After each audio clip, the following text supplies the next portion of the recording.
আসসালামু আলাইকুম, কেমন আছেন সবাই? আজকে আমি আপনাদের মাটির চুলায় মাংস রান্না করে দেখাবো। তো এখানে আমি চুলায় আগুন জ্বালিয়ে নিয়েছি এবং কড়াইতে তেজপাতা, এলাচ, দারচিনি দিয়েছি। দিয়ে দিলাম রসুনের কুচি, দিয়ে ভালো করে খুব নেড়ে চেড়ে রসুনগুলোকে তেলের মধ্যে ভেজে নেব। কিছুক্ষণ ভাজা হয়ে গেলে তেলটা থেকে ফেনা ফেনা উঠে গেছে, কারণ এটা অরিজিনাল তেল নয়। দিয়ে দিয়েছি কাঁচামরিচ কুচানো, তারপরে দিয়ে দিলাম পেঁয়াজ কুচি।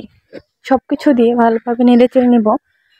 কিছুক্ষণ পর পর ভালো করে নেড়ে চেড়ে দিতে হবে, যেন একদম কড়াইতে লেগে না যায়। খুব ভালো করে নাড়াচাড়া হয়ে গেলে পেঁয়াজ রসুনগুলো যখন ভাজি ভাজি হয়ে আসবে, ঠিক তখনই দিয়ে দিতে হবে সামান্য একটু পানি। আমি এখানে সাধারণ পানি, ঠান্ডা পানি ব্যবহার করছি, অনেকে এখানে গরম পানি ব্যবহার করে। আমি পানি দিয়ে দিয়েছি। পানি দেওয়ার পর একটু নেড়ে চেড়ে দিলাম। এখন সবগুলো মশলা দিয়ে দিতে হবে। তো আমি সবগুলো মশলা রেডি করে নিচ্ছি। দিয়ে দিয়েছি হলুদ 2 চা চামচ, মরিচ 3 চা চামচ এবং ধনিয়ার গুঁড়া 2 চা চামচ।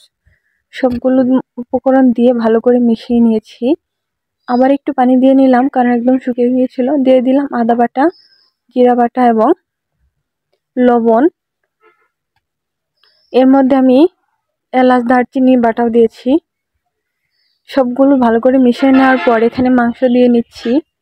মাংসগুলো দিয়ে সবগুলো মাংসের সাথে মশলাগুলো ভালোভাবে মিশিয়ে নিব, যেন একটা মাংস বাদ না থাকে। তারপরে আমি ঢেকে দিব। কিছুক্ষণ পর পর নাড়া দিতে হবে।